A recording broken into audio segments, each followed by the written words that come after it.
Viewer discretion is advised. Okay. You are listening to Wine and Crime, the podcast where two friends chug wine, chat true crime, and unleash their worst Minnesotan accents. Hello. Hello, you got your Trixie Motel shirt on today? I do. We got them in Palm Springs. You're ready to go. Except that I wore it to get a tattoo, and I got tattoo ink on it. Oh, hi, Lucy. I'm Amanda. Hi, and I'm wearing my I Love Eco-Friendly Death Options shirt. You do love that. Mm-hmm. That shirt speaks truths.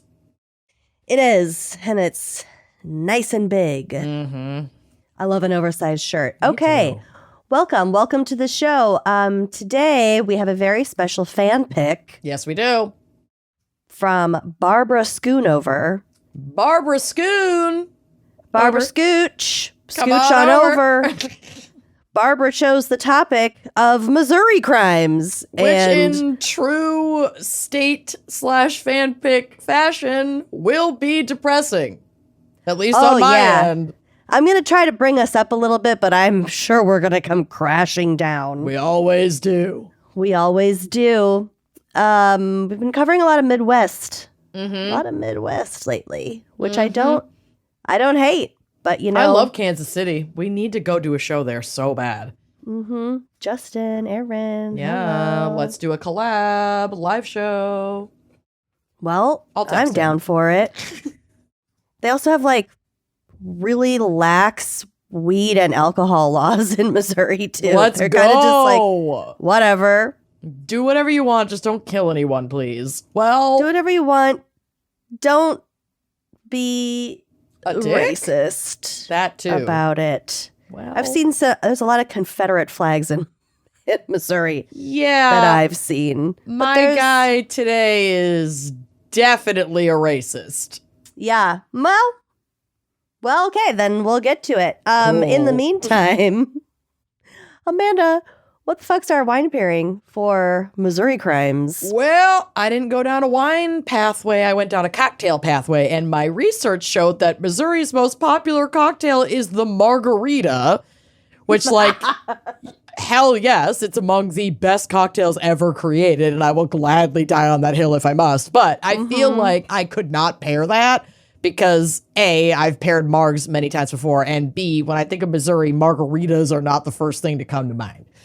So I wanted to go a little more historical, okay? So I did find this awesome recipe for the Missouri Mule and a little info on this cocktail, according to the Drunkard's Almanac. When Harry S. Truman, yes, President Harry S. Truman, who's from Missouri, was in London, he would usually stay at the Savoy Hotel. And the Savoy Hotel is very famous for their bar, the Savoy cocktail book is like one of the most famous classic cocktail books ever.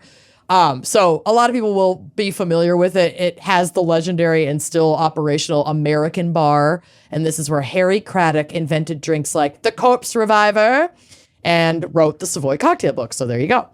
So they made this cocktail. And one of the people who works there, his name is Joe Gilmore. He would invent new drinks in honor of famous people or events. So when Harry Truman was staying there for the first time that he was working or whatever, he was like, oh shit, I'm going to make a cocktail in honor of Harry S. Truman. So that's why he came up with the Missouri Mule. And the reasoning behind choosing a mule, even though when I read you the recipe, it's not like a classic mule the way that we would know, recognize a mule. But he named what constitutes a mule? Well, usually you're going to get ginger beer, some kind of usually brown liquor or rum and vodka. Garnish. Maybe vodka. Yeah. There's but this doesn't. Is the ginger flavor sort of what ties all mules together? I think so. I think that's what is the most standard ingredient, even when you switch up the booze that you use. But this doesn't even have ginger beer in it. It really mostly got its name because Missouri, Truman is from Missouri, and then mule, donkey, Harry S. Truman was a Democrat. So that's where this guy, I think, gave it the name. But the recipe calls for 1 ounce of bourbon, 1 ounce of Applejack or apple brandy. They recommend Laird's apple brandy, a 1/2 ounce of Campari, a 1/2 ounce of Cointreau, and no need for a garnish. You just drink this without, you drink it on the rocks, but It sounds really good. yeah, so they recommend you put all of the ingredients in your cocktail shaker. You add ice, and you can either shake it or stir it. They recommend stirring it, but some people really like the texture of a shaken drink because it like creates all the bubbles and stuff. And then you don't drink it on the rocks. Then you serve it into a pre-chilled like martini or cocktail glass. So yeah, You could drink it on the rocks. you could drink it on the rocks. And this actually does say, as a side note, the original recipe called for shaking the drink, while our editorial board does not believe in shaking drinks that do not include juice. If you choose to shake, you can fend off serious side-eye by citing it as the original practice for this particular drink. Okay. Fuck off with the bouginess. So yeah, That's pretty highfalutin for the drunkard's almanac. yeah, buddy, stay in your lane, cool it. Well, this isn't actually exactly your lane. This is like what you do. So anyway, that is the Missouri Mule in honor of Harry S. Truman, a president from Missouri. Yum. I'm actually drinking Kirkland sparkling water and off camera because YouTube won't monetize. Enjoying a delightful sativa that I cannot remember the name of, but I picked it up in Boston. No, I didn't pick it up in Boston. It was thrown at us on stage at the Boston show, and I brought it home, and I'm loving Technically, it. I picked it up off the floor You did. of the stage. And the gorgeous, adorable one-hitter that, again, I can't show. I'm going to make a little sign We're that says monetizing. illicit content. There are rules. So yeah, with all that said, let's take a quick break so I can hit that bad boy and hear a word from our sponsors. Let's do it. Y'all, prices on everything are going up. It costs $200 to leave the house, okay? It's a lot. And trying to manage subscriptions, bills, tracking your spending, building your savings, cutting your costs. It's so much work. It's so overwhelming. It feels impossible. But that is where Rocket Money comes in to relieve some of that stress and help you feel confident in the financial decisions that you're making. Truly, using Rocket Money is up there with my teletherapist in terms of like easing my mind Necessity, yeah. about life. Rocket Money is a personal finance app that helps find and cancel your unwanted subscriptions, monitors your spending, and helps lower your bills so you can grow your savings. They have a beautiful dashboard. It shows you all of your expenses in one place. Things are like color-coded. There's graphs. There's dates. There's lists. There's like, this is what's coming up. This is what you're about to pay. What's about to come up on auto pay. This includes the subscriptions that you forgot about. So if you see a subscription you no longer want, Rocket Money will help you cancel it. It's so nice. So if you have a goal that you'd like to save for, Rocket Money can analyze your accounts to find the best time each month to put extra money aside. It thinks for you. And I appreciate that. It also sends you email alerts if your bills increase in price, if there's unusual spending in your accounts, if you're close to going over your budget, and also when you're doing a good job. Rocket Money will just give you a little pat on the back. Rocket Money's 5 million members have saved a total of $500 million in canceled subscriptions, with members saving up to $740 a year when they use all of the app's premium features. So cancel your unwanted subscriptions and reach your financial goals faster with Rocket Money. Go to rocketmoney.com/gals today. That's rocketmoney.com/gals. rocketmoney.com/gals. Are you secretly cleaning with microplastics? No. I You're know, but not. I'm not. A lot of people out there probably are. If you're using detergent pods, your clean might not be as clean as you think. And that's why we have made the switch to Blue Land across all the cleaning products around our respective houses. Their products meet the highest standard of clean. They're effective yet gentle on our families and the planet.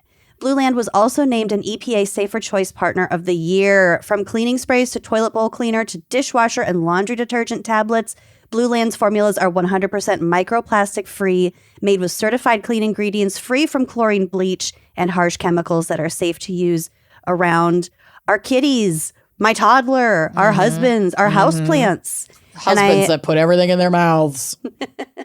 We love not having to choose between the safe option and what actually gets our homes clean. Yeah, honestly, like, even if it didn't have such high quality cleaning capabilities, I just really love, like, the scents of these cleaning products. The toilet tablets smell so good. It makes it, like, so enjoyable to use them to clean.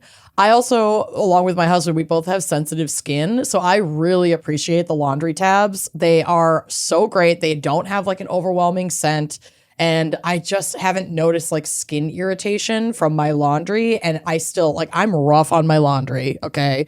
I'm rough on my dishes. I'm also rough on my toilet, and let me tell you, if I could be the benchmark, please, I tell you this stuff works. It's getting out stains.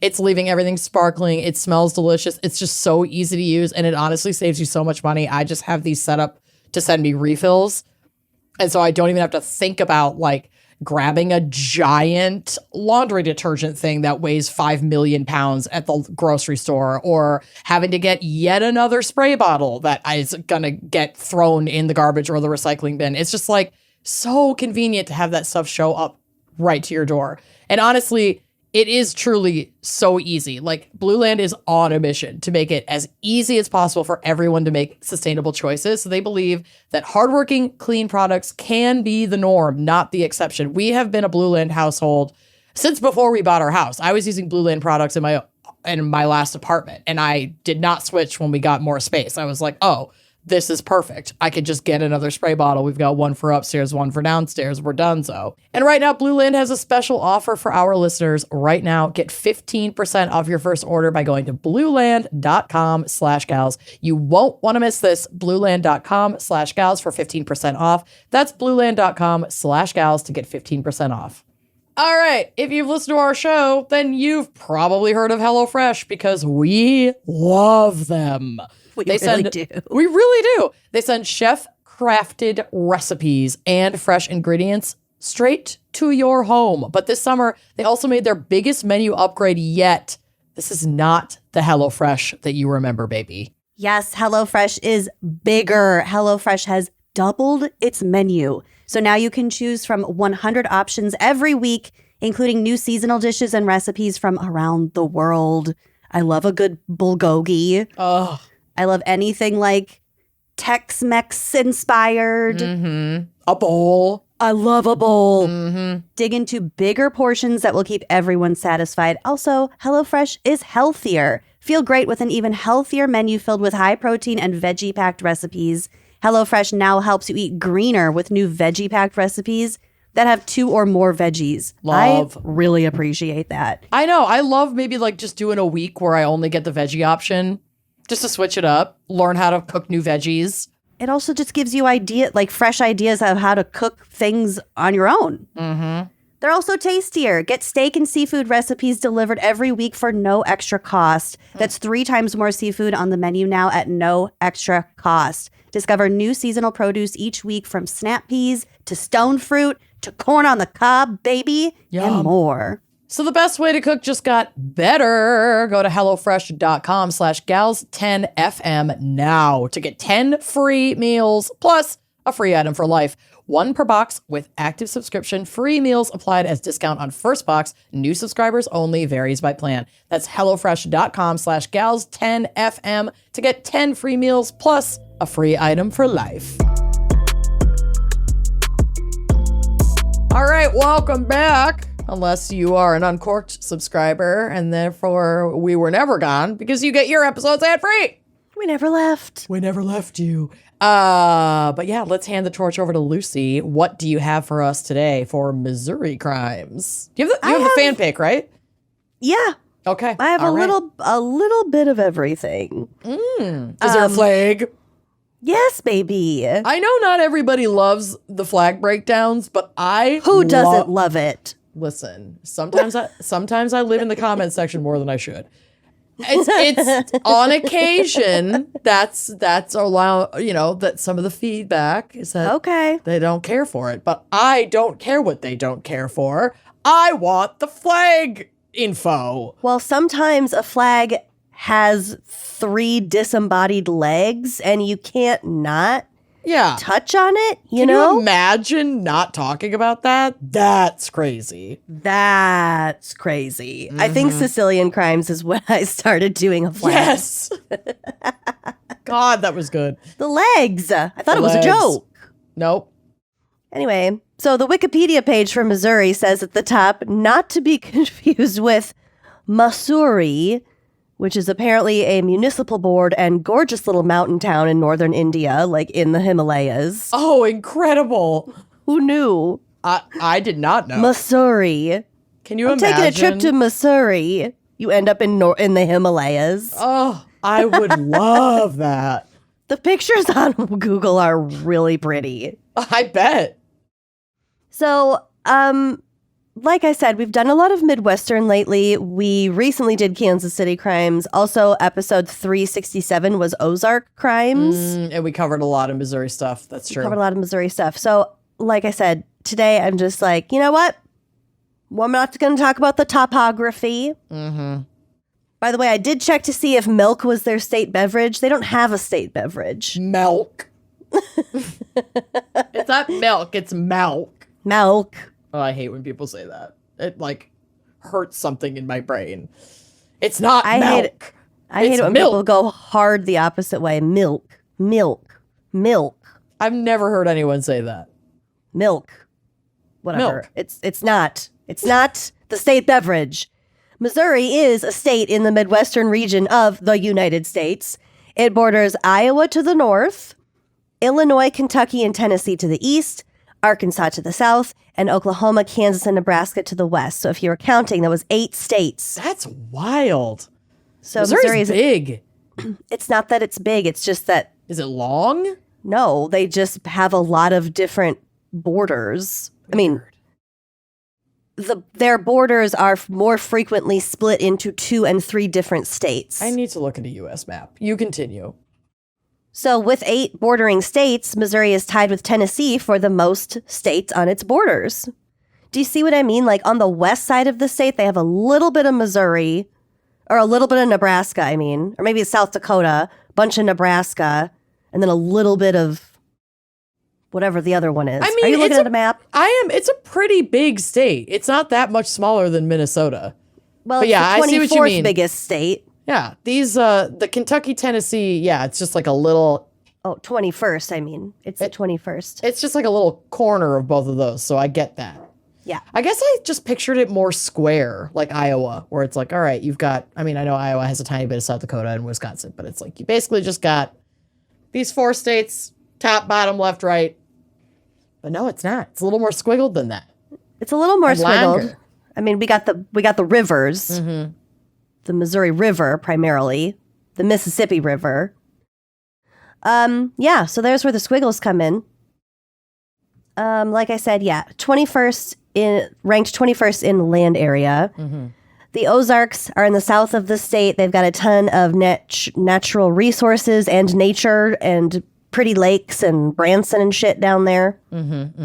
The state is named for the Missouri River, which was named after the indigenous Missouria tribe. French colonists adapted a form of the Illinois language name for the people, which was Wimisorita. Wimisorita. So that's kind of where Missouri came from. And that name means one who has dugout canoes or one who has large canoes or like he of the big canoes. Wow, cool. Yeah. Missouri has been called the gateway to the West, the mother of the West, the cave state, the lead state, the Bullion state, the Iron Mountain state, the Pennsylvania of the West, and the Show Me state. The show me state motto, I don't understand. I'll tell at you. all. Okay. I'll tell you. God. And it's like kind show of me rude. what? Your genitals? It seems like it's it's like what I would say if a flasher came up to me with their their trench coat tightly wrapped, and I'd just be like, "Show me!" And then they would open it up, and then I would just laugh and laugh and laugh. Well, it doesn't have to do with trench coats necessarily. It could be applied. It could be applied. Show me. The Pennsylvania of the West got me. I'm just like, what? Do they have a lot of like Dutch people or Amish people? I think it had more to do with politics. Okay. I don't know. Or maybe the landscape, because in Pennsylvania you've got like mountainous regions, I think like northwest or whatever, northeast of the state. And that would make sense because like when Missouri was added to the Louisiana Purchase, it was sort of like the most northwestern part of that. So it kind of stuck out. Mm-hmm. Who knows? It was also admitted to the Union as a slave state. So they were kind of a little far north for that kind of business. I mean, there was a lot of back and forth during the Civil War about enslavement in Missouri and the split between the North and the South. They're kind of a frontier. They're kind of a weird middle ground between the Midwest and the South. Mm-hmm. But that doesn't explain the Pennsylvania thing. Whatever. Okay, so the Show Me State, there are several possible reasons why they're called that. One is popularly ascribed to a speech by Congressman Willard Vandiver. You have to look at his photo. Okay. Look at this man. He's like the original Monopoly man, but like a villain. Oh my God. Doesn't he look insane in that portrait? His head is like a Minecraft square head. That's the squarest. He has no chin. It's just a jawline that goes straight across. Oh, those are 90-degree angles. 90 degrees. And it's like a wide, flat-brimmed black hat and like the silk bushiest lapels. mustache I've ever seen. The lapels are sick, though. And his gnarly fucking cigar in his portrait. He's smoking a cigar in his portrait. Bro. If you picture the Monopoly man, but make him evil. Which, all right, do you want to get into how the Monopoly man is evil, though? Okay, make him like a Batman supervillain. Yeah, this is like a Wild West villain. Yeah. Well, he was a congressman from Missouri. Ish. He looks incredible. So he makes this speech in 1899 where he declared that, quote, "I come from a state that raises corn and cotton, cockleburs and Democrats, and frothy eloquence neither convinces nor satisfies me. I'm from Missouri, and you have got to show me." Oh, boo. It's basically him saying, like, actions speak louder than words. Okay. So this is in keeping with the attitude of Missourians, like, I'm skeptical of X, Y, and Z, and I'm not easily convinced. You're not going to pull the wool over my eyes. Mama didn't raise no fool. However, according to researchers, the phrase "show me" was already in use before the 1890s when he gave that speech. Another idea is that it's a reference. This is the rude one. Okay. It's a reference to Missouri miners who were taken to Leadville, Colorado to basically be scabs to replace striking workers in Leadville. Since the new miners were unfamiliar with the mining methods that they used in Leadville, they required frequent instruction. So pit bosses began saying, "That guy's from Missouri, you'll have to show him." Oh my God, that's so embarrassing. That's so mean. I know. Oh, that one's from Missouri. He cannot show me over there. He's not an auditory learner. He's a visual learner. You have to show him. And the whole state was like, "Show me. Show me."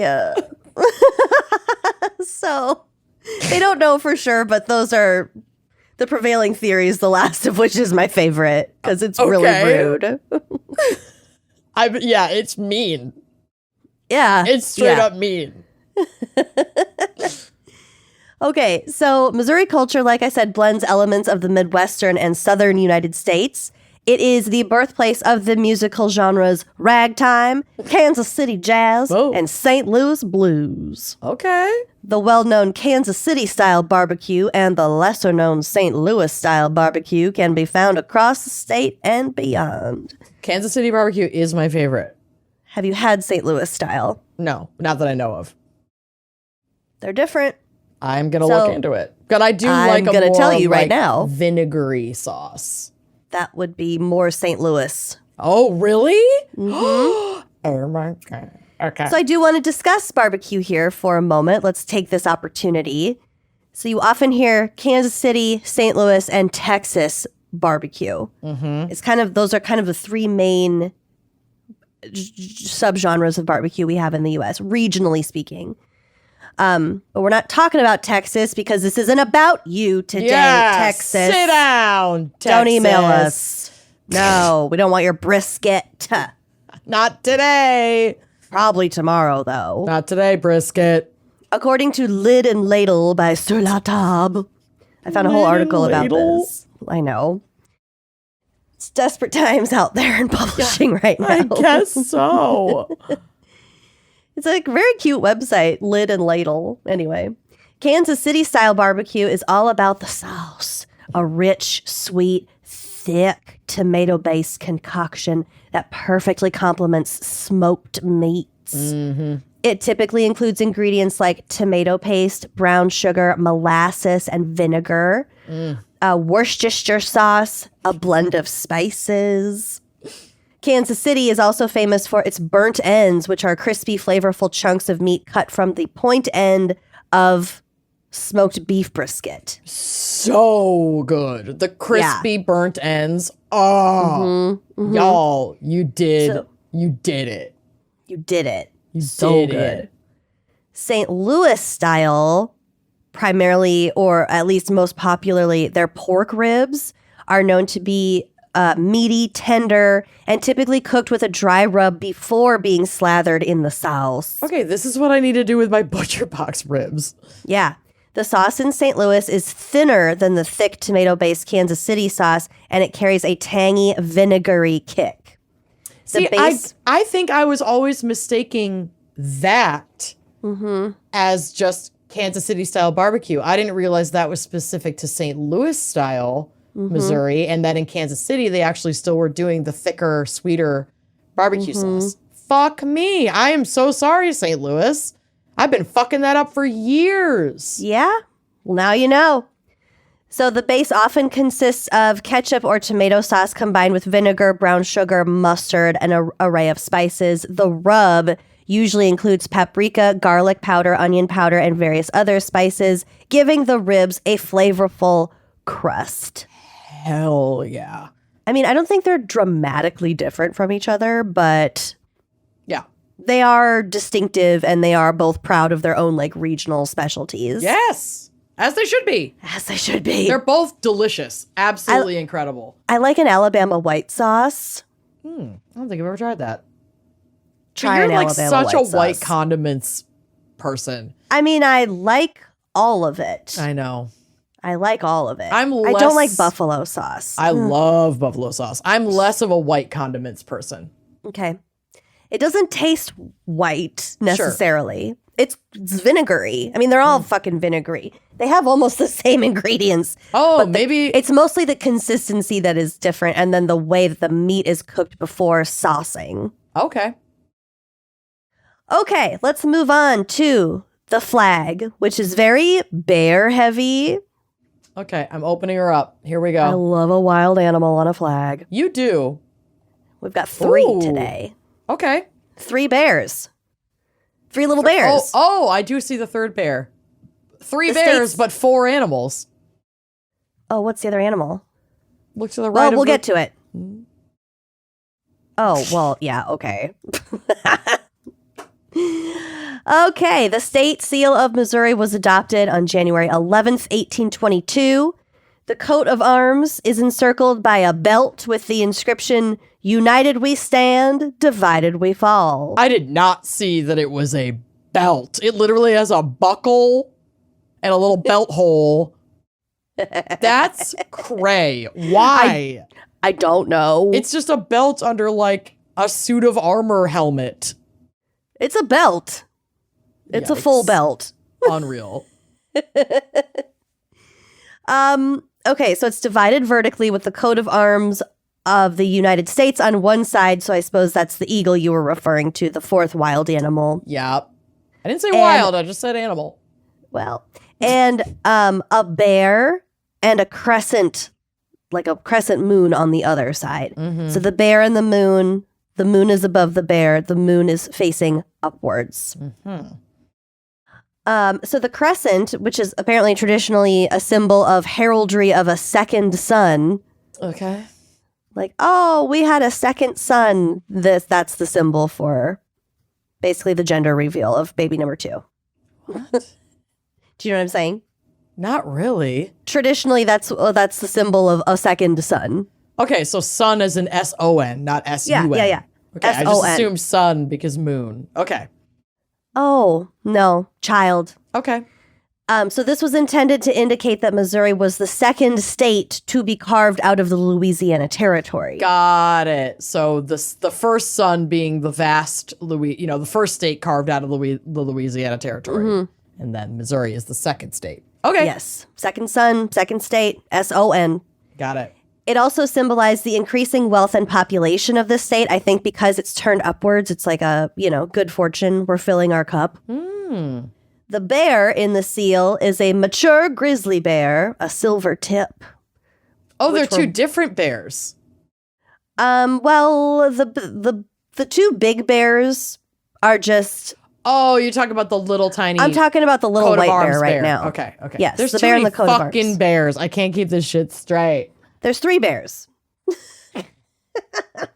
My God. So these bears were once indigenous to the area. I mean, they're still indigenous to the area, but I don't think there's that terribly many of them. Yeah. 2 similar bears serve as supporters of the emblem. The emblem just is flanked by 2 beautiful golden grizzly bears standing on their little hind legs. Mm-hmm. They're cute, but they are distinctly different. Like it kind of looks like it's supposed to be a male and a female. One is like more slight. Well, yeah, because one's fatter than the other one. Is that what you're saying? Well, the male is the big chonky one, but he doesn't look chonky. He looks like muscular. And then the one on the right, she looks like a woman. She's got a little curve to her, right? She's got a little booty popping. Then maybe the white bear in the middle is their baby. Maybe. It's the 3 bears. Son. Maybe. Okay, so the Latin motto beneath them reads, Salus populi suprema lex esto, or the welfare of the people shall be the supreme law. Damn. In the crest, there are 23 stars with one larger star rising to join them, indicative of Missouri's status as the 24th state to join the Union. Got the it. 24 stars are repeated on a blue ring that surrounds the central design. We fucking get it. Yeah. There are too many layers to this. It's a lot of stars. There's a lot going on. There's a lot of rings of stars. Yeah, I'll give it that it is less racist. They lean into the animals and the nature and, Yeah. The belt is fucking weird. We could modernize this. We could take out the very belt easily. Please take your belt off. We could probably take out the knight's helmet. Yeah, which is why? It symbolizes sovereignty, and also the Roman numerals for 1820. I'm sorry, this was adopted in 1822. I don't know what you think happened in 1820. Maybe that's when it was adopted into the Union. I don't know. This is so weird. It's so much. There's too much going on. busy. We got Latin. We got Roman numerals. We have modern English. We have 3 different grizzly bears. We have a belt. And a belt. Like, I'll never get over that. Is this the only state that has a belt on the state flag? I hope so. Hey, Siri. Is Missouri the only state with a belt on its state flag? Okay, I found this on the web. Is Missouri the only state with a belt on its No. state flag? No, that was useless. Sorry. That will take more research. Well, yeah. So that's the flag. Again, I feel like we could streamline this. There are 48 full stars on it, not including all the teeny tiny stars that are on the seal of the United States. Yeah. Let's just pack this up. There's no reason. It's too much. It's cute. I've seen worse. Oh, for sure. But, yeah. Okay. I have some fun facts for us. Okay. And they're very, very random. And no, I don't have any further information behind any of these. Nope. Blue Springs, Missouri is home to the world's shortest St. Patrick's Day parade, which only goes across the street. Oh my God, I love that. Why? I don't know. I'm telling you. That's fucking incredible. I had time to research this further, but I was like, no. No, this is more fun. I just want to imagine. Mm-hmm. The biggest dog biscuit on record and recognized by the Guinness Book of World Records was made in 2011 in Joplin, Missouri. Ish, I'm looking at it. It looks so gross. It looks like cardboard. It doesn't even look cooked. Well, it was 19 feet long and weighed 617 pounds. Yeah. It was made by Hampshire Pet Products to celebrate the company's 10th anniversary and was later donated to the Joplin Humane Society. I wonder how long it took all of the dogs in the Joplin Humane Society to even eat 617 pounds of dog biscuit. What the fuck? Well, how did they bake it? How did they bake it into sections? How did they store it in a food safe containers? Did they just grind it down after and give it to them as like a powder? I don't think or many broken up biscuits have many health code standards. You just plop it. Yeah, but they're gonna get stale. You just plop it out in the backyard and just let all the dogs loose so they go munching on it. See how long it takes them to eat it. There was a suspicious lack of photos of this finished dog biscuit. It was basically just that one photo that I have. I want to launch an Uncorked only sub-podcast that solves the mystery of what the fuck happened behind the scenes with the world's largest dog biscuit. If we have questions, or anyone you know has insider information to the 2011 Hampshire Pet Products Guinness World Record Dog Biscuit Showcase. That's actually the name of the podcast. The podcast is called, sorry, I'm high, the 2011 Joplin, Missouri Hampshire Pet Products Guinness World Record Breaking World's Largest Dog Biscuit Showcase podcast. And friends. Featuring an investigation into the 2011 recipient. Colon. And another thing. Subtitle. Okay. In Natchez, Missouri, it is illegal to give beer to an elephant. Good. Don't. Apparently there was a guy in 1810 who had like a traveling elephant show. Yuck. And beer was cheap, so he gave beer to the elephants.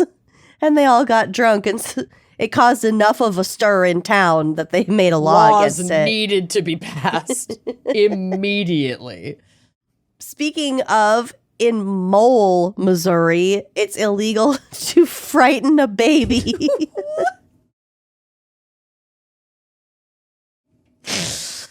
What is this? I don't know. What is this? I mean, it should be illegal to frighten a baby, but first of all, how are you going to enforce that? Mole, M-O-L-E, Mole, Missouri. Yes. Mole. It could be mole. You cannot. Okay, so listen, I'm going to press charges if I find any content creators in Mole, Missouri who do that thing where like the dad has a beard and then shaves it and shows himself to the baby and the baby freaks out and starts crying. You can go to jail. You go to fucking jail.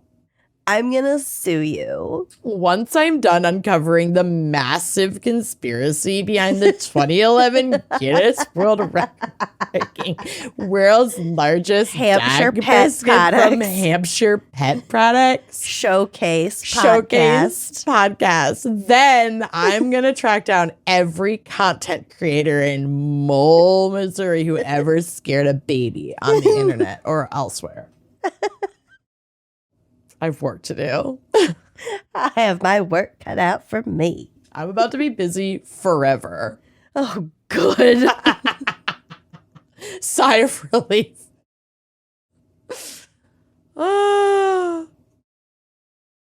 Lake Iotawana in Missouri holds the world record for having the most people in a single body of water floating on pool noodles at one time at 1,555 people. Yuck. Oh my God. I know. Bro, absolutely not. That is so gross. The piss. You know how warm and cramped that water would get? Oh my God, there's a photo. No. Are you putting it on the drive? Yes. There's No. so many pontoons in the background. I'm scared. I don't want to look at it. Yeah, you do. Show me. Show me. Okay, it's loading. Refresh. No, I'm scared.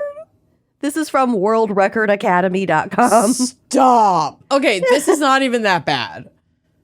I mean, This is not what I it's not, expect. it's only a photo of like one 80 section. people. Yeah. Yeah. But it's still gross, though. It's still kind of gross. It's gross. I think I just imagined that the lake was much smaller and these people were, it was over 1,000 people like crammed. All right, Body to I found body. a different picture. Oh, I found a different picture. You're not going to like this. No. No, I'm scared. Don't. Yuck. You know how like when you have a bunch of birds, they turn really gross? Sure. Like when there's a bunch of birds in one area and it's just gross. Okay. Okay, refresh. This is the meanest game ever. Fucking yuck. Fucking yuck, dude. The water is brown. This is sick. These people are sick. This is sick. Sick. I'm sick.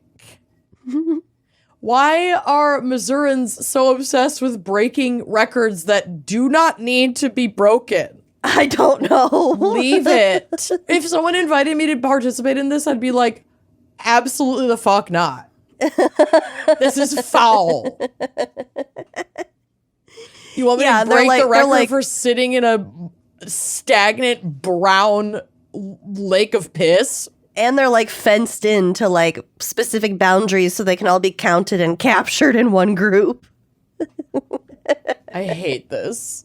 I know. Yuck. Okay, next. This next one's not so much better. In Carthage, Missouri, which I think is where Mark Twain is from, Sure. there is a park filled with giant Precious Moments statues, complete with a chapel that was inspired by the Sistine Chapel in Vatican City. Wait, I would go to that though. Were Precious I Moments almost went to it. When we were driving down to Arkansas for my friend's wedding, we drove through Carthage and there were signs for the Precious Moments Museum. But we were running late. We didn't have time to go. Was Precious Moments like created there? Is that why they claim it with such ferocity? Or do they just fucking love it as a community? I think there was just one crazy person who like built this. No. I'm going to look. It's called the Precious Moments Chapel and Gardens. Okay, I'm not gonna lie though. It's pretty gorgeous. Yeah. The Precious Moments statues are terrifying, but they're like in the water feature. You know, they're not too scary. Oh, there's a lot more of them though. Oh. But oh wow, all lit up at night. Oh, it's gorgeous in winter. I'd go here. Oh, yeah. I mean, would go here. It's shocking. It was one guy who, like, had a vision from God and wanted to build this chapel.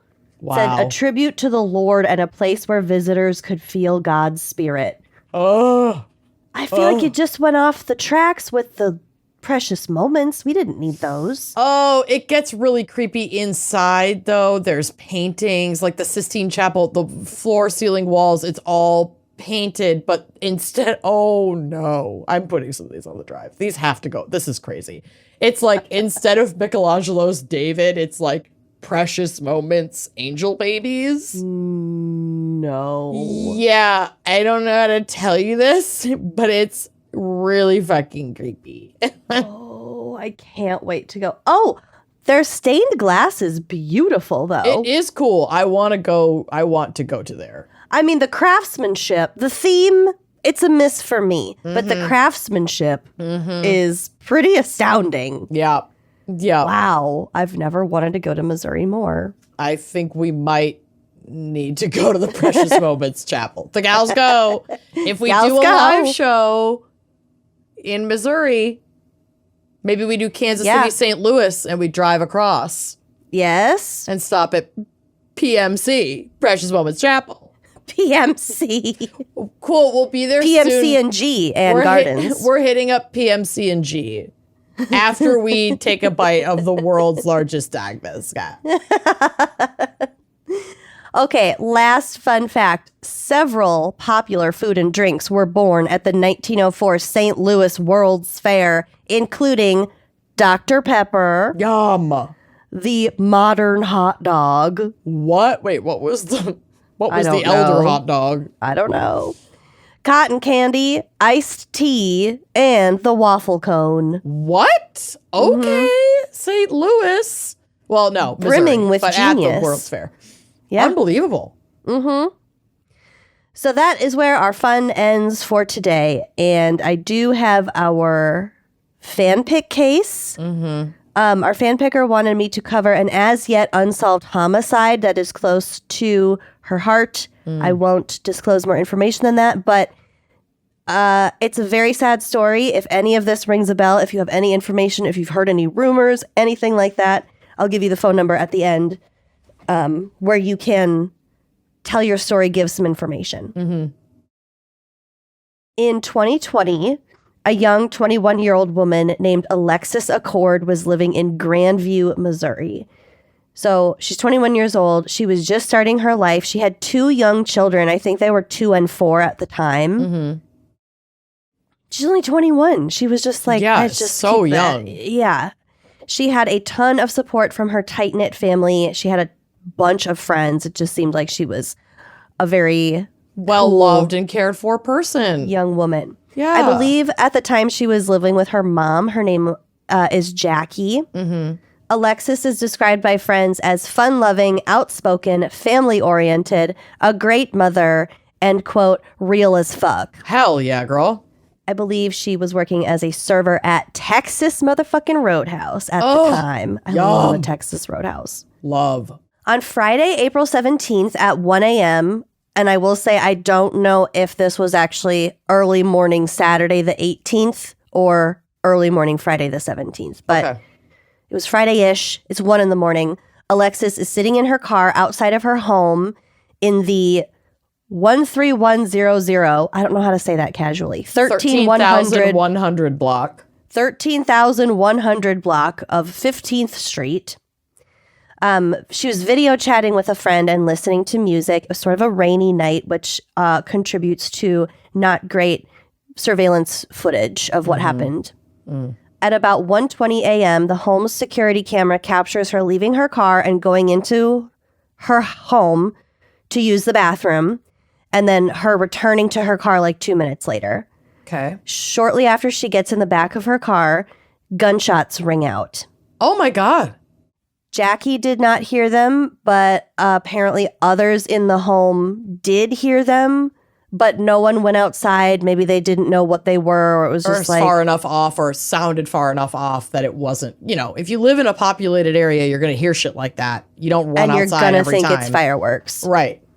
So no one went outside. That was around 1:30, 1:20, 1:20, 1:30. And who knows if Jackie, her mom, was even awake? She might have slept right through it. She did sleep through it. Oh, okay, yeah. She didn't hear them, but some other people in the house may have, according to one of the articles. Got it. Around 3 a.m., Jackie is woken up by someone banging on the door. It was a friend of the friend that Alexis was video chatting with when she got shot. Oh, shit. So it happened on, FaceTime? I think, from what I can gather, there's not a lot of information about this case, but from what I can put together, she's video chatting with a friend. Shots ring out. She's fired. The friend on the video chat is like, oh, fuck. Get someone there. Gets a hold of someone who's closer to Alexis than she is. Mm-hmm. Like, go to her house, make sure she's okay. She wasn't okay. This person is banging on the door to wake up Jackie and get help. Oh, dear. She's screaming that Alexis is bleeding and to call for help, but it was too late. Alexis had been shot 5 times. What? And she was dead by the time anyone got there. Just sitting in her car in front of her house? Mm-hmm. What the fuck? Her mother says, quote, I was in a state of disbelief. It was like it was almost set up. So they think that whoever killed Alexis was close to her and knew she was in the car at the time. And it was like a targeted murder. Listen, it's hard because it's such an active case that I'm curious about the person that was on the video call with her and why they would call another friend and send a friend and not call the police and be like, oh my God, I'm on FaceTime with my friend. She might have also called the police. I don't know. I haven't found a detailed timeline. Mm-hmm. But I do know that the people close to it think that it was something very intentional. Mm-hmm. And actually a neighbor's security camera footage shows a red car pull up, shoot into Alexis's car, and then drive away immediately. Wow. So there's a very grainy picture of a still from that footage that I have. The car is a dark red color. I think it could also be one of those dark oranges. Yeah, and it looks kind of like a small SUV almost. Yes, that could be a Chevy Sonic, a Honda Fit, a Ford Fiesta, or a Scion XD. Oh, okay. I can't tell there isn't some the zoomed in screenshot. There's nothing next to it for context. So yeah, I could see it being a Fit, a little hatchback or something. Yeah, I mean, this is just what the police department is saying. I think they have it narrowed down to these 4 types of cars that it could be. Mm-hmm. So Grandview Police spokesman Sergeant Dean Van Winkle says, quote, somebody showed up, shot her, and left right away. There was a purpose behind it. We don't know the purpose. We don't know why this would happen. Bizarre. Jackie so yeah, says, none of her stuff was stolen. I don't they think literally just rolled up, opened fire into her car, into her, and then drove away. So yeah, that's definitely a targeted attack, not a robbery or what the fuck. And it's the middle of the night. It could be a random thing. It could be some sort of initiation. Sure. It's not out of the realm of possibility. Or it could have been an attempted robbery. They shot her, got scared, and left. We don't know. They don't have any good leads on this. And there hasn't been any movement on this case in a long time. Oh, no. So Jackie says, quote, I would have done whatever I could to protect her because Lord knows I would take her place in a heartbeat. I just want everybody to speak up and speak out. If you know something, don't sit on it because there's a family somewhere who loves her. Mm-hmm. On January 14th every year, which is Lexi's birthday, her friends and family hold memorials and they pass out hundreds of flyers to passing motorists and pedestrians asking for anyone who might know something to speak up. Mm-hmm. And the flyers are heartbreaking. They have a picture of Alexis and it says, Justice for Lexi. Would it still be snitching if it was your child? Oh, you know what? Fair question. Mm-hmm. Alexis's dad says, quote, if you have any information, we're begging you, no matter how small you think it is, it may break the case wide open. Mm-hmm. So I believe currently there's a $2,500 reward for information leading to an arrest. So if you have any said information, call 816-474-TIPS, TIPS, or you can contact the police directly at 816-316-4900. Somebody knows something. Somebody has got to know something. Like, please, for the love of God, this is awful. She had 2 young kids. I also have a picture of one of their vigils at the parking spot where she was parked and where she was killed. Sweet girl. Yeah. Poor thing. I know. That's horrifying. I can't. It's And terrible. how often when you get home from like a long shift or whatever, you sit and disassociate in your car, you finish a phone call, you know, it's just, it's so bizarre. It's the middle of the night. Like someone had to have known that she was there. It's also what I was thinking. It was like fresh COVID time. It was lockdown. It was April of 2020. Very so that true. something about like isolation might have played a part. Who knows? She probably wasn't even going to work. Oh, The probably restaurant was not. probably closed. Yeah. Didn't think about that. Shit. You know, people did some crazy shit in that particular period of time. People were going nuts. There was weird online stuff going on, you know. I guess. Anyway, I don't have any theories or ideas, but yeah, somebody out there absolutely knows something. Oh, God. I hope somebody comes forward. Yeah. Thank you for sharing that info. Jesus. That's so scary. I know. Thank you to Barbara for bringing this to our attention. And yeah, I hope someone out there calls and gives up some info. Yeah, for real. Please do. All right. Well, wow. Let's regroup. Take a quick break to hear a word from our sponsors. Of course, again, unless you are an Uncorked member, and then you're getting this ad-free. And then we will dive into my case. Great. Attention all renters, people who rent your domicile. If you have not heard of Built, you're about to thank me. You can earn your favorite airline miles and hotel points through Built just by paying your rent on time, like you would be anyway. So, Amanda, explain to us how Built works. Yeah, let me tell you, there's no cost to join, and just by paying rent, you unlock flexible points that can be transferred to your favorite hotels and airlines, a future rent payment, your next Lyft ride, and more. When you pay rent through Built, you unlock 2 powerful benefits. First, you earn one of the industry's most valuable points on rent every month. No matter where you live or who your landlord is, your rent now works for you. Second, you gain access to exclusive neighborhood benefits in your city. So Built's neighborhood benefits are things like extra points on dining out, complimentary post-workout shakes, free mats or towels at your favorite fitness studios, and unique experiences that only Built members can access. And when you're ready to travel, Built points can be converted to your favorite miles and hotel points around the world, meaning your rent can literally take you places. So if you're not earning points on rent, my question is, what are you waiting for? Start paying rent through Built and take advantage of your neighborhood benefits by going to joinbuilt.com/gals. That's JOINBILT.com/gals. Make sure to use our URL so they know we sent you. Joinbuilt.com/gals to sign up for Built today. Between work, errands, and whatever the group chat is spiraling about today, I am in so many group chats. Like, I haven't considered myself in a long time a voracious reader, but if you include all the group chats, I am a voracious reader.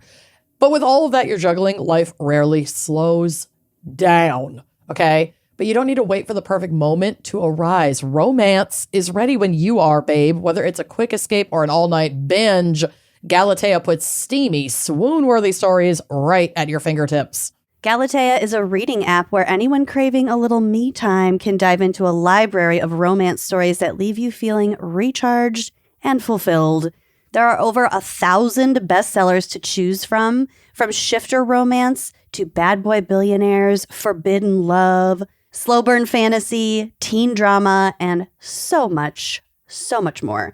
Galatea is home to original series and standalone stories with an exclusive catalog of best-selling authors.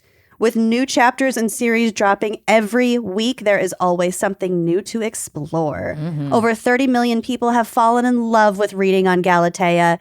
Join now to indulge in stories that make you feel like yourself again. Right now, Galatea is offering our listeners an extra 25% off of an already irresistibly affordable subscription when you go to galatea.com/gals. That's GALATEA.com/gals to indulge in unlimited stories for even less. Galatea.com/gals. Balance of Nature supplements are unlike anything else out there on the market. And let me tell you, it's because it's backed by people who know what they're talking about. As a result of years of research and development, Balance of Nature does not add any sugar or anything artificial. As a diabetic girly, I really appreciate not having like sugars in my supplements that I wasn't expecting that could throw off my whole day. That aren't needed. Any sugars in their supplements occur naturally because they're coming from fruits and vegetables. They don't have to mimic what nature provides. They simply let nature do its job, delivering the phytonutrients that occur naturally in 47 whole fruits, vegetables, spices, and fibers. More than 90% of Americans do not meet the recommended intake of dietary fiber. That's pretty much all of us. Yeah, become the 10%. Leave the 90% behind. Balance of Nature supplements are designed to be a convenient way to get a wide array of 47 different fruit, vegetable, spice, and fiber ingredients into your daily diet. This is the stuff we should be eating, and Balance of Nature makes it so incredibly convenient to do so. They are convenient and easy to take with you wherever you go.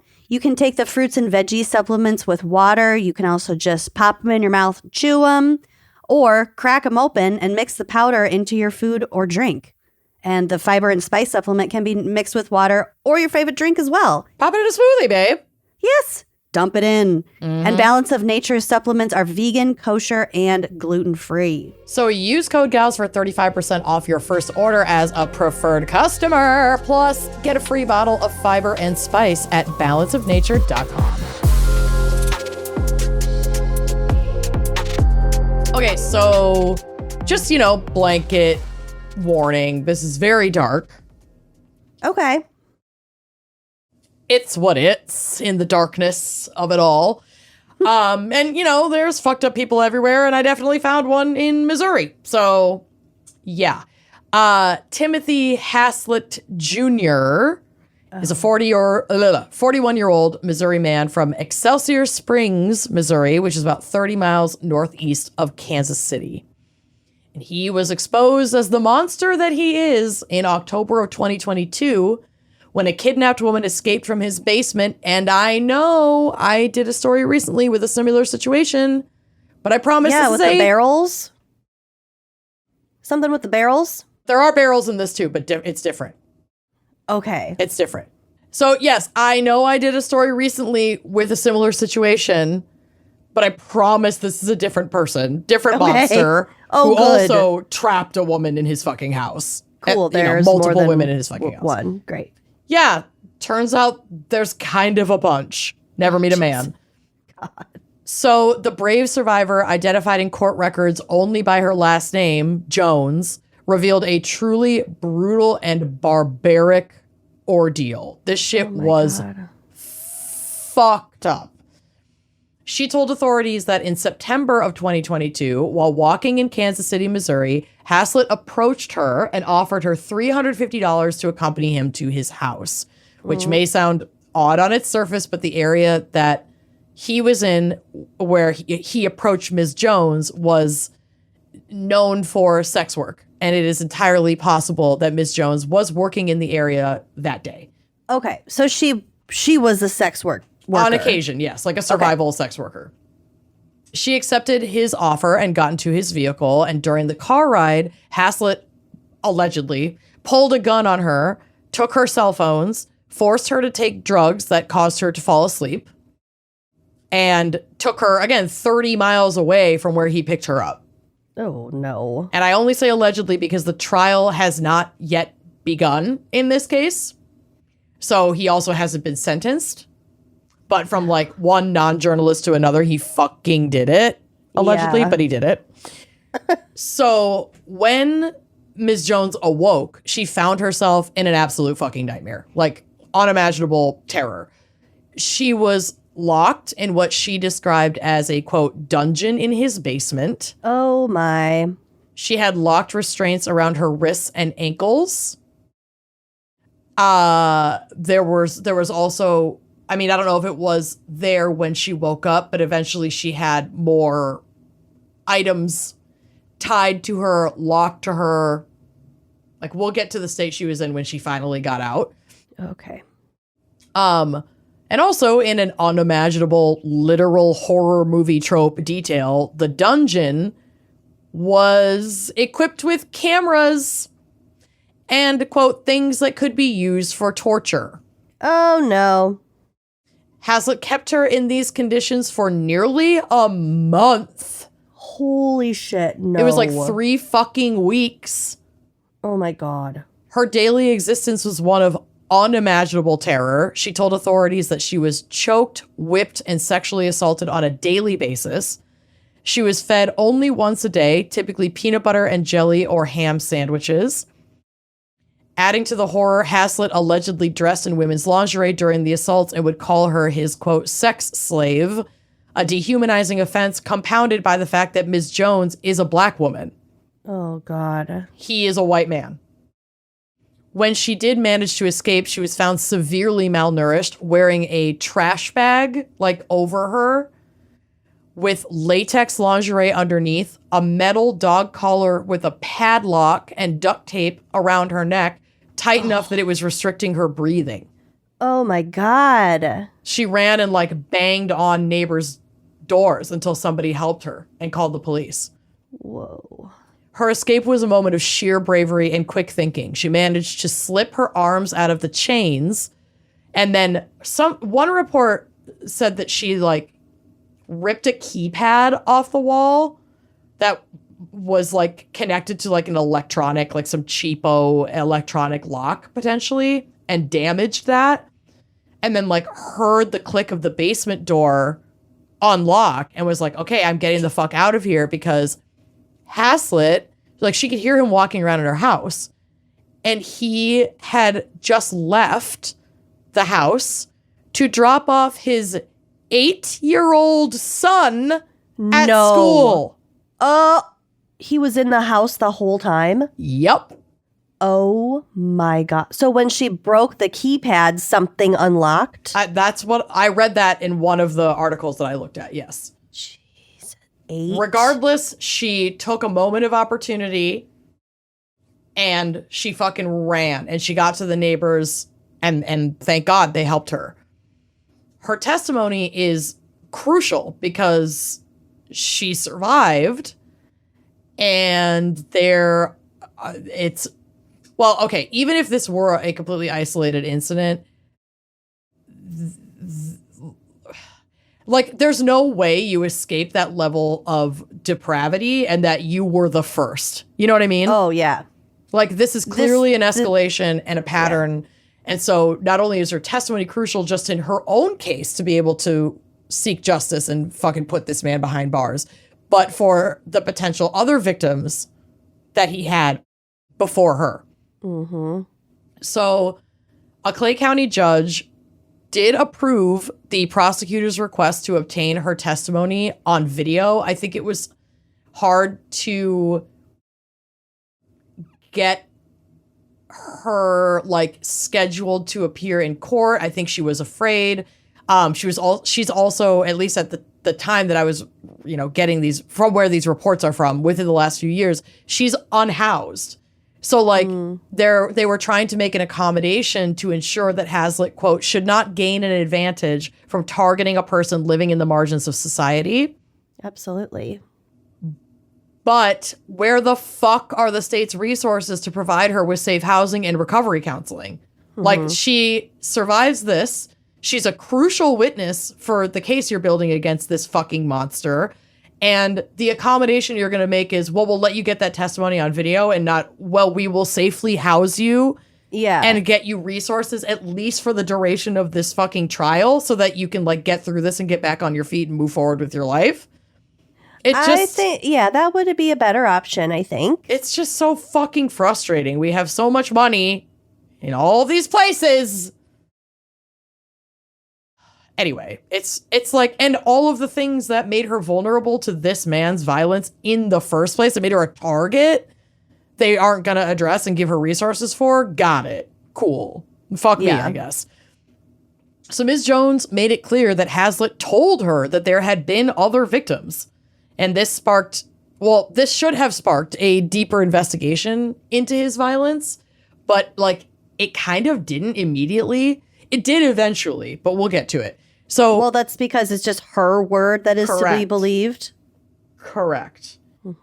And so she told them what I'm going to tell you right now. While in captivity, he told her that 2 other victims, quote, didn't make it, stating that one woman had been killed with a gas mask and the other, quote, died by electrocution during a sex act. He also, oh my God. Yeah. He also threatened Ms. Jones, saying he would suffocate her and put her in a barrel like the rest of them, quote, if she didn't listen to him. What is with you and the barrels? I don't know. The barrels keep finding me. They haunt me. The barrels, they haunt me. Ew, that's so gross. I hate it. The police claimed that they were investigating these statements, though prosecutor Zachary Thompson would not confirm suspicions of other homicides at the time. So they were like, okay, yeah, he said that, but he might have just said it to scare you. We don't really have any evidence to look much deeper into this. I can't speak about that at this time. So they just didn't. But then they were forced to fucking investigate and also acknowledge and honor the true testimony of Ms. Jones when fucking remains were found fitting the details of her statements. Okay. Like within a few months of this. So Haslett is now officially charged in connection with the murder of 36-year-old Janie Crosdale, a young black woman whose family described her as, quote, very popular and did not have a judgmental bone in her body. They also said she was extremely kind and friendly, that she, quote, never met a stranger and was loved by everyone she met. While the details of how she encountered Haslett are unclear, reports indicate she had been unhoused as well and struggling with substance use disorder, which is fitting with Haslett's MO of preying on vulnerable women. And it's my understanding that she was picked up in around the same area that Ms. Jones was picked up in. Outreach activists and police officers alike knew her and had encountered her regularly. Oh, yes, in the same area Ms. Jones was kidnapped from. Prosecutors announced on Tuesday, July 9th, 2024, that Haslett had been charged with first-degree murder in her death. Janie Crosdale's skeletal remains were found in a fucking barrel in the Missouri River in July 2023 by kayakers. God. Yeah. Ooh, yuck. So there you go. I mean, the use of a barrel certainly implies that what Haslett was saying to Ms. Jones was true about previous victims. And it was him. And so they extended that investigation and they cross-checked a bunch of shit that they had gotten out of his house, and the blue barrel that Janie was found in matched barrels that were taken from his home in Excelsior Springs. We could just listen to women the first time they tell us. We fucking could. No, there's no evidence. Okay, well, he told me that he put people in barrels and there's barrels in his house. There's no evidence. Nah, no. Photos, yuck, taken from a device belonging to Haslett also showed Janie Crosdale inside his basement dungeon. Jesus, dungeon. Medical examiners believe Crosdale was killed between June 6th of 2022 and October 7th of 2022. So there could have even been some overlap in when she was there and when Ms. Jones was kidnapped, or like almost overlap. And there was another report I read where Ms. Jones had a recollection of potentially another woman being in the house, but they couldn't find evidence that there was at the same time. And then now here we are with Janie. It's just, it's possible that they either just missed each other or there was overlap. They were there at the same time. Yeah. And just maybe like separated from each other. So court records indicate that there's no evidence suggesting that Janie was alive past June of 2022. So they couldn't find phone or financial records that like really made it clear. But also, she was unhoused. Getting different phones is pretty common. Paying with cash, not really having financial records is pretty common. But people also hadn't seen her. So I think they maintain kind of that wider stretch of time just because it is, I think her remains, it was extraordinarily hard to determine time of death. Yeah. But other evidence, it's also just, they're just playing it safe by being like, this is around the time that it happened, but we don't really know if she was alive after June of 2022. Ugh. So there was no missing persons report filed for Janie until she was being actively sought as a potential witness in this very case. Because of Ms. Jones saying, like, I think there was someone else there. And then if they're, asking around in this area, like, about this guy, have you seen this man? They have him in custody. And somebody there is like, oh, yeah, like Janie, interacted with him or whatever. They're looking for Janie. Nobody can find her. So they circulated a photo of her. And then a family member saw the photo. Oh, my God. And actually filed a report. So this is a quote from NPR. In this report, a relative, not immediate family, responded to the East Patrol Division police station to pass along information that they had not seen her, hadn't seen Janie in, quote, an amount of time. And they thought that she could be missing. So, like, we see that you're looking for her. We haven't seen her in a while. She might be missing. We should file a report. Oof. She likely had not been reported missing because of her struggles with housing and finding consistent work. There aren't people at a day-to-day job to notice that she wasn't coming in. And stretches or lack of communication with family were not uncommon. But as things do, it goes a little deeper than that. So again, this is from NPR. Quote, a local bishop told the Kansas City Defender, which is a Black nonprofit online news outlet, that Kansas City police had ignored reports of missing Black women from Prospect Avenue, that area, an area known for drugs and prostitution, their words, not mine, and where... Can't say I'm surprised by that. And where Ms. Jones, the woman who escaped, told police Haslett had initially picked her up. KCPD said the bishop's claim of a serial killer were completely unfounded. So people had come forward and been like, women are going missing from this area. Somebody has to fucking do something about this. Like, why won't you help us? And the police department was like, there's no... These people engage in such dangerous activity. There's no serial killer. They have dangerous lifestyles. They hang out with there's drugs. They weren't even... no one's even reported them missing. How do you know they didn't just go to another place? It's shit like that. So, adding that they had no missing persons reports about women from the Prospect area. That triggered a large backlash, with Black leaders saying KCPD was not taking the issue of missing women seriously enough, a story that made national news. The issue is much more complicated than that, than what transpired in the press, said Chris Wade, executive director of the Justice Project Kansas City, a small grassroots organization that does outreach to the houseless, women, and others who need services. If a woman was missing from the street, no one would report it, she said, because there might be another explanation, like she was arrested on an outstanding warrant, or she's sick, or she's staying somewhere else for a while, and many people just don't want attention from law enforcement. So community advocates, including the Kansas City Defender, have repeatedly raised alarms about the systemic neglect of missing Black women, only to have these concerns dismissed as unfounded rumors. Like people saying, hey, a lot of people are going missing from this area. We might have a serial killer on our hands. And they're like relax. No. Yeah, chill. The failures of the KCPD have been highlighted, with sources noting a, quote, disturbing pattern of incompetence and neglect. You don't say. It took, quote, immense community pressure and the bravery of a survivor for the police to act in the case of Timothy Haslett.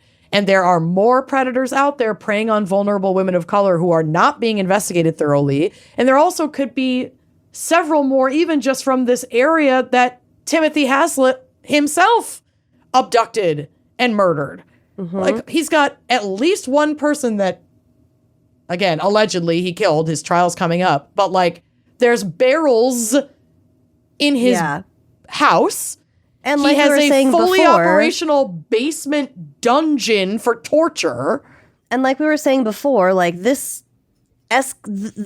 degree of violence, not only is it murder, not only do you torture these women and dispose of them in like a really calculated, logical reason, like way. Yeah. You can't tell me that you haven't.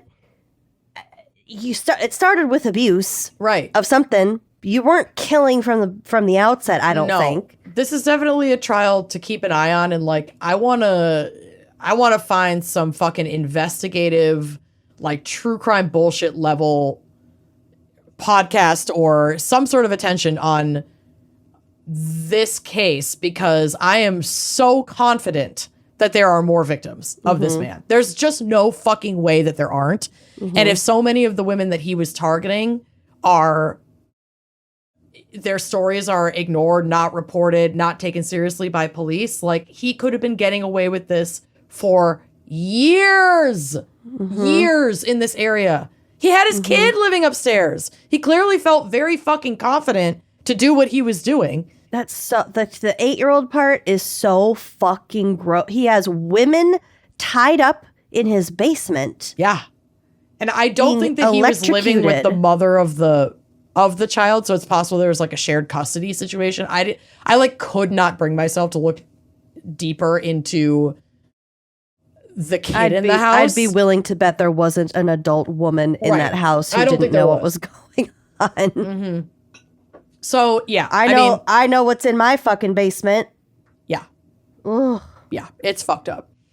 So activists have stated that this systemic failure underscores the urgent need for abolition of the police department and creation of systems that truly protect and serve our communities, and for, quote, Black communities to create our own care and safety infrastructures outside of the police, as reform is not enough. And I don't fucking blame them for being like, this is why I feel like people get it's very polarizing to hear the word abolition. But when you are part of a community where the police do not serve you, then it's like abolishing what? A system of violence that just like preys on me? Like, what have they ever fucking done for me? All you do is make it worse. Right. So I don't know. It's fucking heartbreaking. And this entire case just serves as a reminder that like it is crucial that we protect Black women, Black trans women, and the most marginalized, because if they are not receiving protection, then like no one is safe. There's just so many systemic failures that have allowed such like crimes and patterns to continue to persist, and it's really overwhelming and really fucking heartbreaking.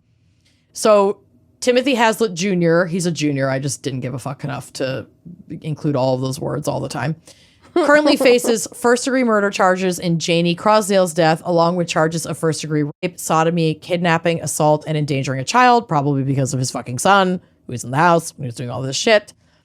He is facing 5 life sentences plus like additional time on top of that. So I don't think if they convict him, which it really will be shocking if they don't, because just the evidence that they pulled from his house alone connecting him to Janie's murder and then having a living survivor to testify. It's like, if this fucker doesn't go away, I'll be shocked. But if he does go away, he should never be getting out. That's, he'll at least be completely fucking, he'll die in prison and like, bye, fuck you.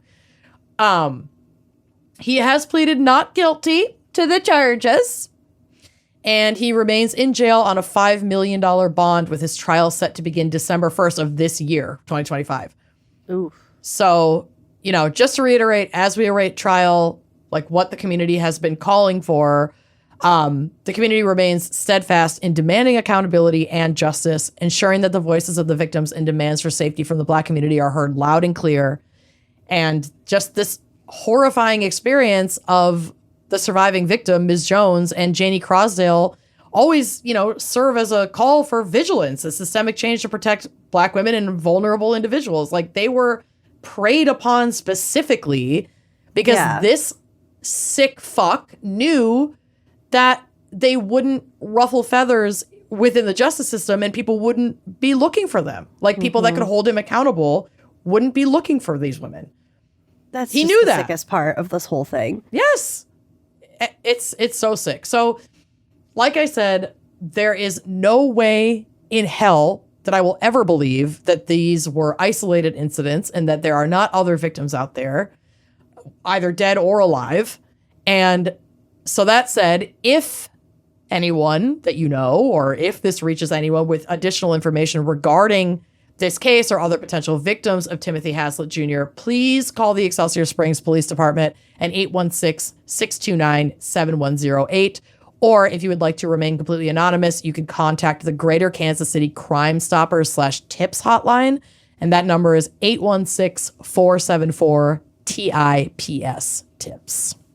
Wow. We got all sorts of, we gave the same tips hotline. Oh, yeah. 816-474-TIPS. Heck For yeah, either we did. one. Yeah, please, please. There's just like, there's no way someone doesn't know something about Alexis. There's no way that Timothy motherfucker anyone else has not preyed on other women. Yeah, I just hope people can come forward and give more information so that these families and these survivors can get some fucking justice. Yeah. Woo, Missouri, lot going on. You have a lot going on, and I feel like your police departments could. Hey, who's do couldn't? A little bit more. Yeah. Who's couldn't? It's almost like it's a nationally systemic It's like problem. an endemic. Weird, right? Thank you, Barbara Schoonover, for this. I hope Babs. that I did Alexis's case justice, and well, we're waiting for justice. I hope that it moves along. I hope somebody calls in, gives his family some peace. Holy shit. Yeah, for real. Thank you so much for listening. If you are not yet a member of our Uncorked page, you can get this episode and all of our episodes ad-free. We got drunk dives, we got spooky little bitches, we got a mansplainings. Maybe soon a deep, highly produced investigative podcast behind the scenes of the 2011 Guinness World Record-breaking world's largest dog biscuit Showcase podcast. Correct. Also, I have one of our new Uncorked exclusive merch items. Oh, that's so cute. It says, I'm still reeling from the dysentery, and it is a pocket mirror. Oh, it's super cute. Hi, I see myself in the Riverside. And she glows in the dark. Stop. I love her. All you got to do is use a special code that you can find on your Uncorked dashboard if you are a member of Uncorked, and then you just head on over and make any purchase on our online store. Use that promo code, and we'll toss one of these bad boys in your package for you. Dang right. Dang right. Love it. Thank you so much for listening, and we'll see you next week. Bye-bye. Like what you see? Check out more episodes and become a member to unlock exclusive content. Yeah, don't forget to like, comment, and subscribe. Bye.